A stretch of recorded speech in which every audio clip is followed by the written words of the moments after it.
अरे वाह, हमारी बेटी फिर अव्वल नंबर पर। देखा, आंगनवाड़ी दीदी की सलाह मानने का फल हमें मिल ही गया। याद है? कितने महीने की हो गई है मुन्नी? 6 महीने से थोड़ा ऊपर। उम्र के हिसाब से वजन तो कम है। क्या खिलाती हो इसे? दांत के बिना खाएगी कैसे? अपना दूध ही पिलाती हूँ। जन्म के 6 महीने के बाद बच्चे की सही वृद्धि और विकास के लिए माँ के दूध के साथ साथ ऊपरी आहार भी जरूरी है। धीरे धीरे शुरू करके उसे मसली हुई खिचड़ी, दलिया, उपमा, हरी सब्जी, फलादी दिन में कम से कम 4 बार आधी कटोरी देनी चाहिए। 6 महीने बाद माँ के दूध के साथ बच्चे को अन्य पौष्टिक आहार भी खिलाएं ताकि वो सबसे आगे रहे।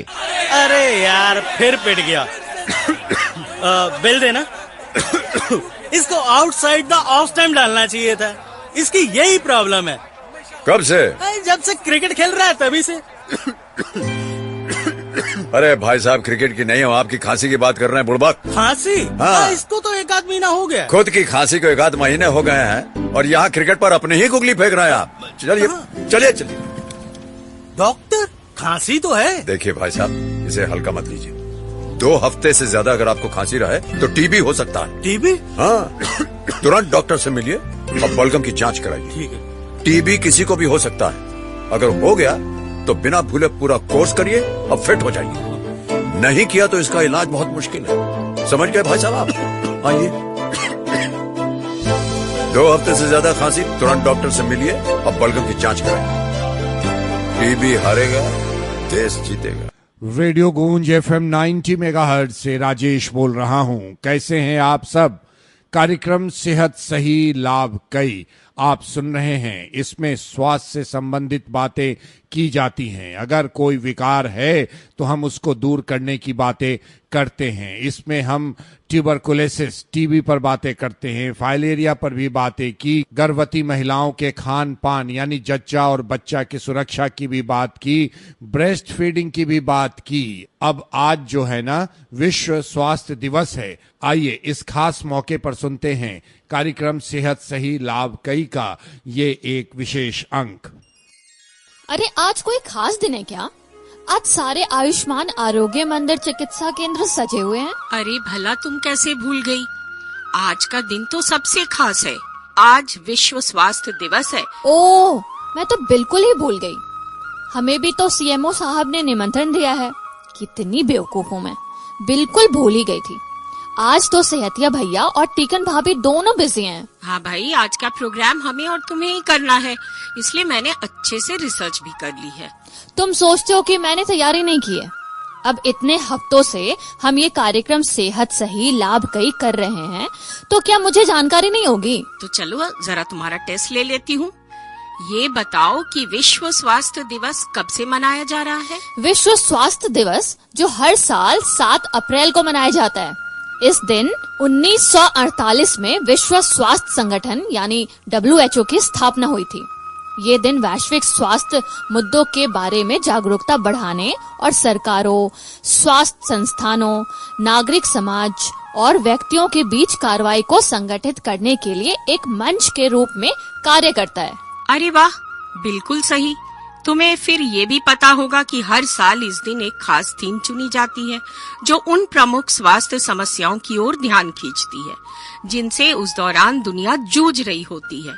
इनका मकसद अंतर्राष्ट्रीय सहयोग और नीतियों को इन समस्याओं की ओर ले जाना है और मिलकर समाधान ढूंढना होता है। तो इस वर्ष की थीम क्या है? इस वर्ष की थीम सौभाग्य से वही है जिस पर हम पिछले कई एपिसोड में चर्चा कर रहे हैं। माधुरी, अब हमारे श्रोताओं के साथ पहेली ना बुझाओ, सीधी सीधी बातें बताओ। मधु, मैं बिल्कुल सीधी सीधी बात कर रही हूँ। इस वर्ष का विषय है स्वस्थ शुरुआत, आशापूर्ण भविष्य, जो मातृ एवं नवजात शिशु के स्वास्थ्य में सुधार पर केंद्रित है। ये एक व्यापक वर्ष भर चलने वाले WHO अभियान की शुरुआत का प्रतीक है। इसका उद्देश्य है कि सरकारी और स्वास्थ्य समुदाय मिलकर ऐसे प्रयास बढ़ाएं ताकि मां और नवजात शिशुओं की रोकी जा सकने वाली मौतों को समाप्त किया जा सके और महिलाओं के दीर्घकालिक स्वास्थ्य और भलाई को प्राथमिकता दी जा सके। यह अभियान हमें याद दिलाता है कि एक आशाजनक भविष्य का मार्ग एक स्वस्थ शुरुआत से शुरू होती है, जिसकी हर मां और बच्चा हकदार है। और ये विषय इसलिए भी अहम है क्योंकि एक स्वस्थ जीवन की शुरुआत माँ की अच्छी गर्भावस्था और सुरक्षित प्रसव से होती है। माँ की सेहत का सीधा असर बच्चे, परिवार और आने वाली पीढ़ियों पर पड़ता है। और जब विश्व भर में इस दिन की अहमियत को पहचाना जाता है, तब मिलकर इन घोषित विषयों पर काम होता है। सरकारों और स्वास्थ्य व्यवस्थाओं को प्रेरित होना स्वाभाविक है कि वे माताओं और नवजात बच्चों की मौतों को रोकने के लिए तेजी से काम करें। गर्भावस्था से लेकर प्रसव और उसके बाद तक माँ के स्वास्थ्य को प्राथमिकता दी जाए। गर्भवती महिलाओं और नवजात शिशुओं को आसान और अच्छी स्वास्थ्य सेवाएं दी जाए। माँ और बच्चे के स्वास्थ्य में निवेश करना सबसे बेहतर पूंजी निवेश माना जाता है। कहा जाता है कि मात्र स्वास्थ्य पर खर्च किया गया हर 1 रुपया 9 से 20 रुपए तक का लाभ लौटाता है। ये बात तो सही है, क्योंकि ये तो सभी मानेंगे कि जीवन की स्वस्थ शुरुआत एक स्वस्थ गर्भावस्था और सुरक्षित प्रसव से शुरू होती है। माताओं की सेहत का असर सीधे शिशुओं, परिवारों और भावी पीढ़ियों के स्वास्थ्य परिणामों को प्रभावित करता है। लेकिन माताओं और नवजात शिशुओं का स्वास्थ्य सिर्फ एक चिकित्सा मुद्दा नहीं है, ये सामाजिक कल्याण का आधार भी है। जब महिलाओं को गर्भावस्था से पहले, उसके दौरान और बाद में उचित देखभाल मिलती है, तो तुम्हें पता है इसके क्या लाभ होते हैं? मुझे एग्जैक्ट तो नहीं पता, लेकिन तुम्हारी बात का जवाब देने की कोशिश जरूर कर सकती हूँ। सबसे पहले पूरा परिवार स्वस्थ रह सकता है। दूसरा, शिशु एवं मातृ मृत्यु दर में कमी आ सकती है। तीसरा, बेहतर सामुदायिक विकास की शुरुआत हो सकती है। और सबसे बड़ी बात है जो हम अपने हर कार्यक्रम में आपसे कहते हैं कि आर्थिक उत्पादकता बढ़ती है, जिसमें आमदनी भी बढ़ती है, क्योंकि स्वस्थ माताओं के कार्यबल में भाग लेने से संभावना बढ़ती है और वो अपने परिवार की सेहत की ओर बेहतर देखभाल कर सकती है, जिससे सभी सदस्यों का स्वास्थ्य भी सही रहेगा और उनकी कार्य करने की शक्ति में वृद्धि हो सकती है। सोनपुरी चांद दुलारे,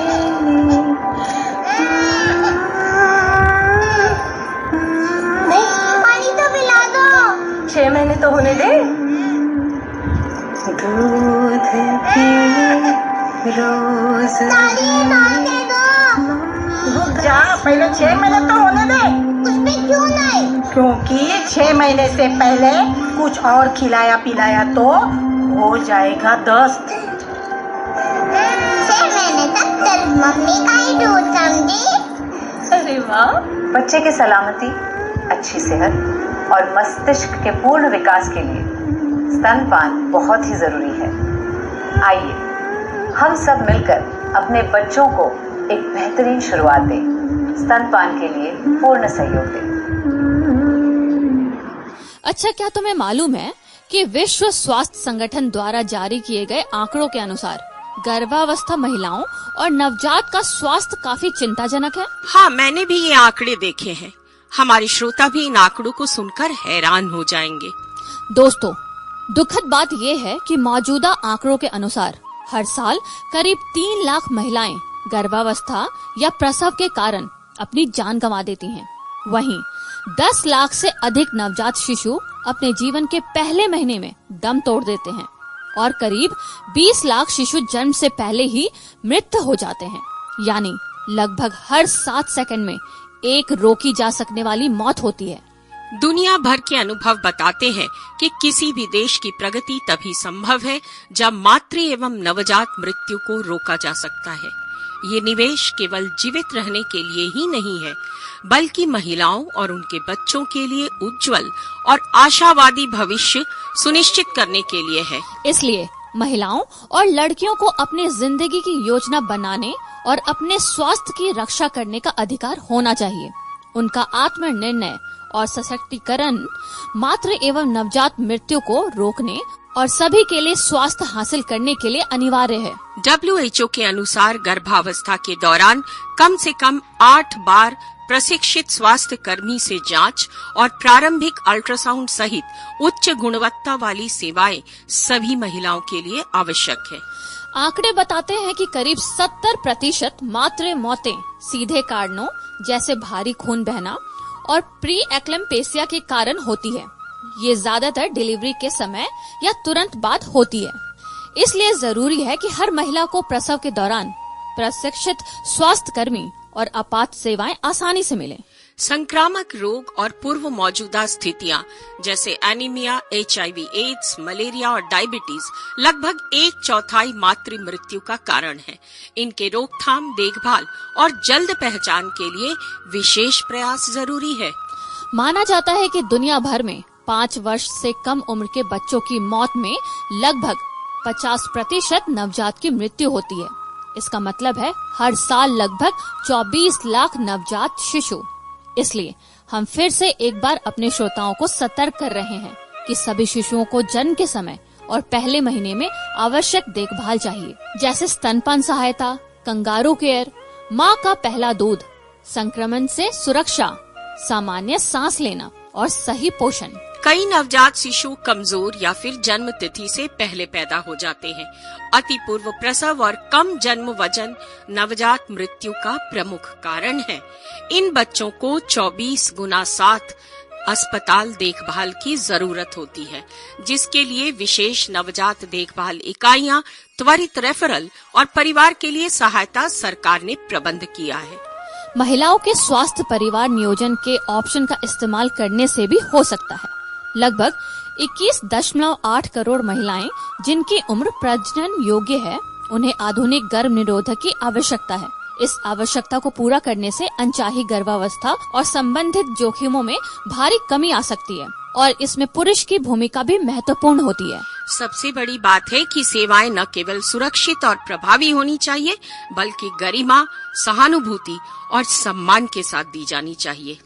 एक बात तो हम अक्सर भूल जाते हैं, स्वास्थ्य और सशक्तिकरण ही सिक्के के 2 पहलू हैं। जब लड़कियां शिक्षा पाती हैं, तो वे न सिर्फ अपने भविष्य को गढ़ती हैं, बल्कि अपने शरीर और स्वास्थ्य पर फैसले लेने में भी सक्षम होती हैं। यही सशक्तिकरण आगे चलकर मातृ मृत्यु दर में कमी और बेहतर स्वास्थ्य की गारंटी बनता है। माँ और बच्चों का स्वास्थ्य ही स्वस्थ परिवार और समुदायों की बुनियाद है, जो हम सभी के लिए आशा भरे भविष्य की गारंटी देता है।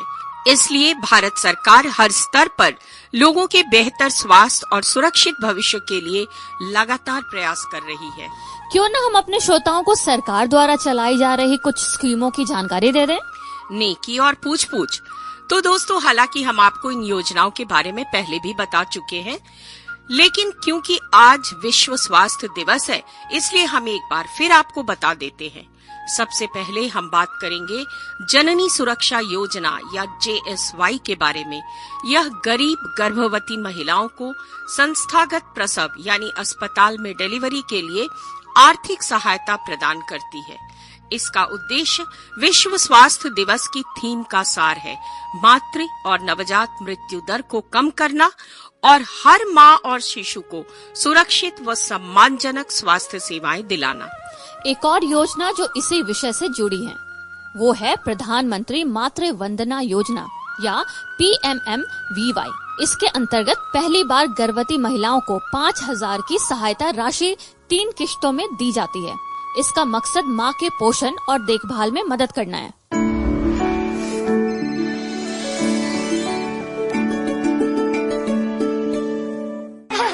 देखिए क्या लिखा है इधर। अरे वाह, हमारी बेटी फिर अव्वल नंबर पर। देखा, आंगनवाड़ी दीदी की सलाह मानने का फल हमें मिल ही गया। याद है? कितने महीने की हो गई है मुन्नी? 6 महीने से थोड़ा ऊपर। उम्र के हिसाब से वजन तो कम है। क्या खिलाती हो इसे? दांत के बिना खाएगी कैसे? अपना दूध ही पिलाती हूँ। जन्म के 6 महीने के बाद बच्चे की सही वृद्धि और विकास के लिए माँ के दूध के साथ साथ ऊपरी आहार भी जरूरी है। धीरे धीरे शुरू करके उसे मसली हुई खिचड़ी, दलिया, उपमा, हरी सब्जी, फलादी दिन में कम से कम 4 बार आधी कटोरी देनी चाहिए। 6 महीने बाद माँ के दूध के साथ बच्चे को अन्य पौष्टिक आहार भी खिलाएं, ताकि वो सबसे आगे रहे। मिशन इंद्रधनुष बच्चों को गंभीर बीमारियों से बचाता है। इसके अंतर्गत नवजात और बच्चों को खतरनाक बीमारियों से बचाने के लिए मुफ्त टीकाकरण अभियान या आयोजन होता है। इसी योजना में माताओं को भी टेटनस जैसी जरूरी वैक्सीन दी जाती है। जननी शिशु सुरक्षा कार्यक्रम JSSK के अंतर्गत सरकारी अस्पतालों में प्रसव की सुविधा पूरी तरह मुफ्त है। मुफ्त दवा, जांच, खून, एम्बुलेंस सेवा और अस्पताल में रहने की सुविधा, और नवजात को भी 30 दिन तक ये सभी सेवाएं मुफ्त मिलती हैं। सुपोषण योजना, जिससे आंगनबाड़ी के माध्यम से गर्भवती और स्तनपान कराने वाली महिलाओं को आंगनबाड़ी केंद्रों से पोषक आहार दिया जाता है। साथ ही टेक होम राशन और गरम पक्का भोजन भी कई जगह उपलब्ध कराया जाता है। इसके अलावा राष्ट्रीय मातृ स्वास्थ्य कार्यक्रम या reproductive, maternal, newborn, child and adolescent health के अंतर्गत व्यापक देखभाल दी जाती है। गर्भवती महिलाओं के लिए प्रसव के समय अस्पताल तक पहुंचने और डिलीवरी के बाद घर वापस आने के लिए सरकार द्वारा मुफ्त वाहन सेवा दी जाती है।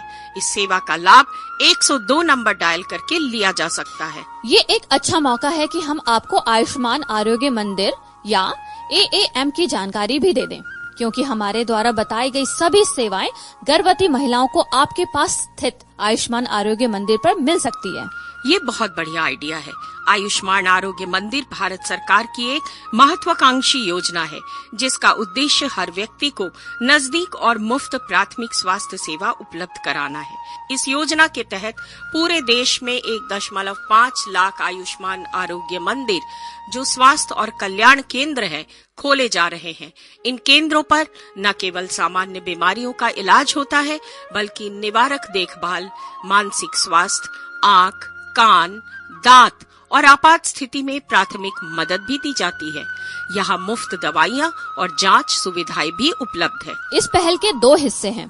पहला हिस्सा आयुष्मान आरोग्य मंदिर है, जो समुदाय के नजदीक विस्तृत स्वास्थ्य सेवाएं प्रदान करते हैं।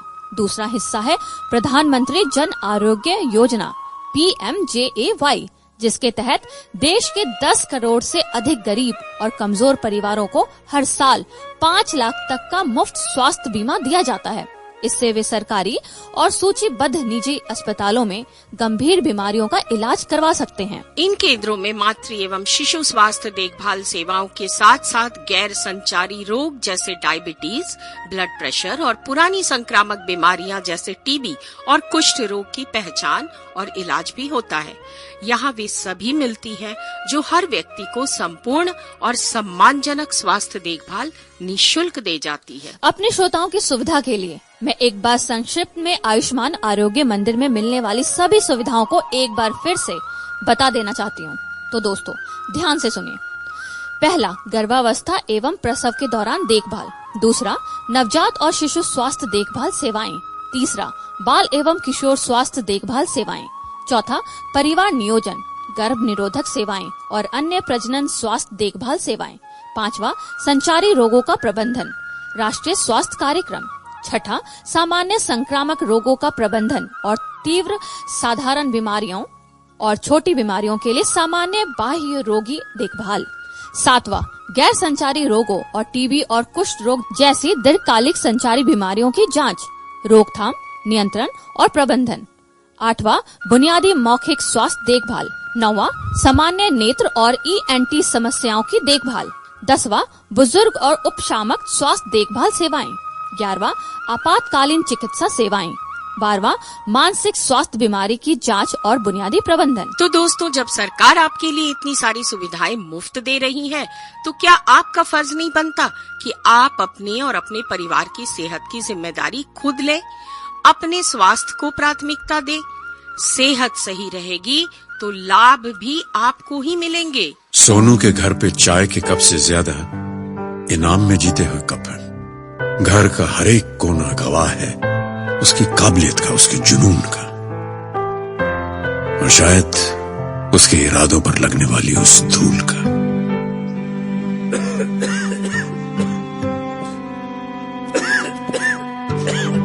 क्योंकि सोनू के पिताजी को टीबी है। न जाने कितने बच्चों के सपने टूट जाते हैं टीबी की वजह से। टीबी ऐसी बीमारी नहीं है जिसे हराया न जा सके। जरूरत है इसे पहचानने की और पूरे इलाज की। टीबी हारेगा, देश जीतेगा। साथियों, मैं तो सिर्फ ये कहना चाहूंगी कि आज विश्व स्वास्थ्य दिवस 7 अप्रैल 2025 के अवसर पर याद रखिए कि माँ और बच्चों का स्वास्थ्य ही हमारे परिवार और पूरे समाज की बुनियाद है।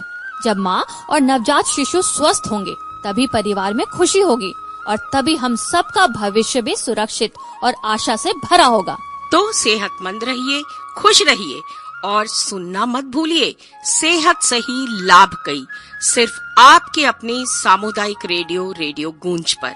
आज के कार्यक्रम को समाप्त करने से पहले चलिए एक बार फिर से अपनी सेहत की शपथ लेते हैं। तो भाइयों और बहनों, अब वक्त आ गया है शपथ लेने का। सभी खड़े हो जाएं और हाथ जोड़ें और हमारे साथ शपथ लें। हम सब मिलकर आज ये शपथ लेते हैं कि हम सब मिलकर आज ये शपथ लेते हैं कि हम अपने और अपने परिवार की जिम्मेदारी लेंगे। हम अपने और अपने परिवार की जिम्मेदारी लेंगे। अपने और अपने परिवार के स्वास्थ्य को प्राथमिकता देंगे, क्योंकि सेहत ही असली धन है। अपने और अपने परिवार के स्वास्थ्य को प्राथमिकता देंगे, क्योंकि सेहत ही असली धन है। सरकारी स्वास्थ्य सेवाओं और योजनाओं का पूरा लाभ उठाएंगे और दूसरे को भी जागरूक करेंगे। सरकारी स्वास्थ्य सेवाओं और योजनाओं का पूरा लाभ उठाएंगे और दूसरों को भी जागरूक करेंगे। साफ सफाई और स्वच्छता का पालन करेंगे ताकि बीमारियों से बचा जा सके। साफ सफाई और स्वच्छता का पालन करेंगे ताकि बीमारियों से बचा जा सके। नियमित जांच और टीकाकरण करवाएंगे और अपने परिवार को भी इसके लिए प्रेरित करेंगे। नियमित जांच और टीकाकरण करवाएंगे और अपने परिवार को भी इसके लिए प्रेरित करेंगे। संतुलित आहार और व्यायाम अपनाएंगे ताकि शरीर और मन दोनों स्वस्थ रहे। संतुलित आहार और व्यायाम अपनाएंगे ताकि शरीर और मन दोनों स्वस्थ रहे। महिलाओं, बच्चों और बुजुर्गों की सेहत का विशेष ध्यान रखेंगे। महिलाओं, बच्चों और बुजुर्गों की सेहत का विशेष ध्यान रखेंगे। जब पूरा समाज स्वस्थ और सशक्त बनेगा तभी भारत समृद्ध बनेगा। जब पूरा समाज स्वस्थ और सशक्त बनेगा तभी भारत समृद्ध बनेगा। सेहत सही तो लाभ कई। सेहत सही तो लाभ कई। अपने स्वास्थ्य की जिम्मेदारी खुद लें। इसी के साथ हम लेते हैं विदा। अगली बार फिर आएंगे सेहत से जुड़ी और भी बातें लेकर। तब तक के लिए सुनते रहें आपका अपना सामुदायिक रेडियो स्टेशन रेडियो गूंज। हुआ क्या? खेत किसी और के नाम कर दिए क्या बाबूजी ने? बाबूजी ने दोनों खेत किशन भैया और मेरे नाम नहीं बल्कि पोतों के नाम छोड़े हैं। तो इसमें लड़ाई की क्या बात है? अरे तुम समझती क्यों नहीं हो? अपना भीम सिर्फ 6 महीने का है कि नहीं? और सुधीर उससे दुगना, पूरे 1 साल का। तो सिर्फ 6 महीने का ही तो फर्क हुआ। किशन भैया से 1 साल छोटा हूँ, इसीलिए मुझे पछाड़ देते हैं कुश्ती में। फिर भी तुम 18 गांव के पहलवान तो हो ना? अरे किशन भैया 36 गांव के पहलवान हैं। अब जल्दी से इसे खिला पिला के तगड़ा करना होगा। 56 गांव का पहलवान बनाना है इसे। हाँ अब तुम सब मुझ पर छोड़ दो। अब तक तो मैं अपने बेटे को अपना दूध पिला रही हूँ, लेकिन अब देखना मैं उसे क्या क्या चीजें खिलाती हूँ। कावेरी, ओ कावेरी, अले अले भीम बेटा, कितना पाला पाला है। देख मैं तेरे लिए दलिया लाई। बस बस बस, खास अपने भीम के लिए बनाकर लाई। रहने दो भाभी, रहने दो। ये सब तुम अपने सुधीर को ही खिलाना। अच्छा बाबा अच्छा, पर अब तू ये बता, तूने दूध के अलावा भी भीम को कुछ और देना शुरू किया? अब वो 6 महीने का हो गया है। मालूम है। अपना दूध बंद करके इसे खूब ताकत वाली और अच्छी अच्छी चीजें दे रही हूँ। दूध बंद करके ताकत वाली अच्छी अच्छी चीजें? हाँ, ये देखो, ये है मलाई, देसी घी का हलवा और मौसम्बी का रस, और बाद में तो मैं इसे पिस्ता बादाम भी खिलाऊंगी। हे भगवान, ये तू क्या कर रही है? तुझे पता नहीं, माँ का दूध ही बच्चे के लिए सबसे फायदेमंद होता है। और इसके साथ साथ ऊपर का आहार शुरू करो तो पहल किसी एक हल्की चीज से करनी चाहिए। ये जो मैं पतला दलिया लाई हूँ वो खिला इसे। मैंने सुधीर के ऊपर का आहार भी दलिये से ही शुरू किया था। ला मैं ही खिला देती हूँ। मैं दलिये जैसी बेकार चीज नहीं देने वाली। दूध मलाई खिलाऊंगी अपने लाल को, खूब तंदुरुस्त बनाऊंगी। तुम भी देखती रहना। और हाँ, 56 गांव का पहलवान बनाओगी। 36 गांव। भारी भारी चीजें नहीं देते, हल्की और पतली चीजों से शुरुआत करनी चाहिए। मसली हुई दाल हो या फिर मसला हुआ केला, कुटी हुई सब्जियां या फिर ये दलिया। मगर एक दफा में एक ही नहीं चाहिए। बस भाभी बहुत हो गया, आप अपना काम देखिए, मैं अपना काम देख लूंगी। मुझे और भी बहुत काम है। राम राम। नाना रो मत, तूने तो अपना फर्ज ही निभाया है, सब ठीक हो जाएगा। कावेरी तो अभी नहीं समझी, पर आप तो समझते हो ना। तो दो मेरे एक सवाल का जवाब। जब बच्चा 6 महीने का हो जाए तो उसे माँ के दूध के साथ क्या क्या और देना चाहिए? 1, कुछ नहीं, सिर्फ माँ का दूध देते रहना चाहिए। 2, माँ का दूध बंद करके बाकी ऊपर के आहार। 3, माँ के दूध के साथ साथ हल्के और पतले आहार देने चाहिए। सही जवाब है, जब बच्चा 6 महीने का हो जाए तो उसे माँ के दूध के साथ हल्के और पतले आहार देने चाहिए। नमस्ते अम्मा जी। क्या हुआ? अम्मा जी अब तुम ही कुछ बताओ, भीम की तबीयत ठीक नहीं लग रही, बदहजमी हो रही है शायद। देखो ना अम्मा जी, हम लोग इसे ताकत देने वाली कितनी महंगी महंगी चीजें खिला रहे हैं, मगर भीम तो ताकत देने वाली वो चीजें होती हैं जो बच्चा हजम कर सके, हल्की और पतली चीजें। मेवा तो बहुत ताकतवर होता है, हम इसे पीस कर दे रहे हैं, शहद में मिलाकर। हे भगवान, तुझे बताया नहीं किसी ने? किरण ने भी नहीं। गलत बात है, बड़ी है तो उसे अपना फर्ज पूरा करना चाहिए। मैं अभी उसकी खबर लेती हूँ। किरण बेटी। नहीं अम्मा जी, किरण भाभी को मत बुलाओ। हाँ, खामखा बात का बतंगड़ बनेगा। नहीं, उसे आना ही चाहिए। जीती रहे। तू कैसी बड़ी भाभी है? जी, अपने बेटे को तू कितनी अच्छी तरह से बड़ा कर रही है, कायदे से, उम्र के हिसाब से उसे खुराक दे रही। तेरा फर्ज बनता है कि तू अपने देवर देवरानी को भी सब समझाए, और तू है कि इनसे कह रही है कि भीम को मेवाएं खिलाए, शहद चटाए, ताकि वो बीमार पड़ जाए। मुझसे गलती हो गई अम्मा जी, मुझे इन लोगों को ज्यादा समय देना चाहिए था। कावेरी, भाई साहब मुझे माफ कर दीजिएगा। अच्छा, माफी वाफी होती रहेगी, पहले इन्हें बता करना क्या है। एक दफा में एक ही चीज खिलाना शुरू करना, और जब वो 1 साल का हो जाए तो 5 दफा हल्का ऊपर का आहार, वो भी माँ के दूध के साथ साथ देना है। समझे? सिर्फ समझना ही नहीं, अमल भी करना। और आप समझ गए ना? तो दो मेरे एक सवाल का जवाब। 6 महीने के बाद बच्चे के लिए माँ का दूध ही काफी नहीं होता, तो उसे और क्या क्या देना चाहिए? 1, महंगी और हजम करने में भारी चीजें। 2, हजम करने में हल्की चीजें। सही जवाब है, 6 महीने के बाद बच्चे के लिए माँ का दूध ही काफी नहीं होता, तो बच्चे को हजम करने में हल्की चीजें देनी चाहिए। नमस्कार, मैं रवीना टंडन। आपको बच्चे को कम से कम 2 साल तक अपना दूध पिलाना चाहिए, और 6 महीने के बाद अपने दूध के साथ उसे ऊपरी आहार भी शुरू कर देना चाहिए। बच्चा बड़ा हो रहा है, इसलिए खाली माँ का दूध उसके विकास के लिए काफी नहीं है। सुन रही हो ना आप मेरी बात?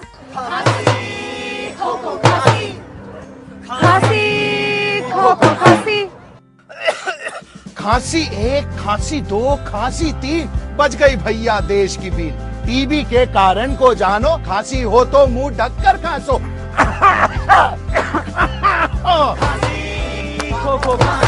टीबी रोग हवा में फैले, रखो अपना औरों का ध्यान। घर में धूप रोशनी हवा मिले तो कीटाणु सब मर जाएंगे, रोग मुक्त हम हो जाएंगे। खांसी खो खांसी, बलगम में है भरे कीटाणु, रख कागज में इसे जला दो, या डाल राख में इसे दबा दो, रहे न टीबी नाम मिटा दो। खांसी खो खांसी, टीबी मुक्त भारत बनाए, खुद भी बचे देश भी बचाएं। टीबी हारेगा देश जीतेगा।